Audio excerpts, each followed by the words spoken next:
বর্ষার দিনে জমজমাট খিচুড়ি রান্নার রেসিপি নিয়ে চলে এসেছি আজকে। খালি কড়াইতে এক বাটি ডাল ভালো করে ভেজে নিয়েছি। এরপর নিয়েছি এক বাটি গোবিন্দভোগ চাল আর এক বাটি আতপ চাল। এরপর চাল আর ডালগুলোকে একসাথে ভালো করে ধুয়ে নেব।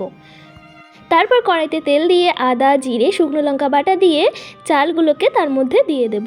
দিয়ে বেশ কিছুক্ষণের জন্য এটা ভাজা করে নেব।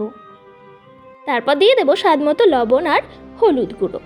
এরপর ভালো করে নাড়াচাড়া করে কয়েকটা কাঁচা লঙ্কা আমি এর মধ্যে দিয়ে 2 চামচের মতো ঘি দিয়ে আরও বেশ কিছুক্ষণের জন্য এটা ভাজা করে নেব। এরপর হাঁড়িতে জল গরম করে এটার মধ্যে এগুলো দিয়ে দেব। এরপর খিচুড়িতে দেওয়ার জন্য সমস্ত সবজিগুলোকে কেটে নিয়েছি। এরপর কড়াইতে একটা তেল দিয়ে আলুগুলোকে ভালো করে ভেজে নিয়ে তার মধ্যে আবার গাজর আর কুমড়োগুলোকে দিয়ে আরও কিছুক্ষণের জন্য ভাজা করে দিয়ে দিলাম আদা জিরে শুকনো লঙ্কা বাটা। এরপর আমি দিয়েছিলাম কেটে রাখা বরবটি আর টমেটোগুলোকে। তার মধ্যে বলে রাখি আমি এটার মধ্যে কিন্তু কয়েকটা তেজপাতাও দিয়েছিলাম।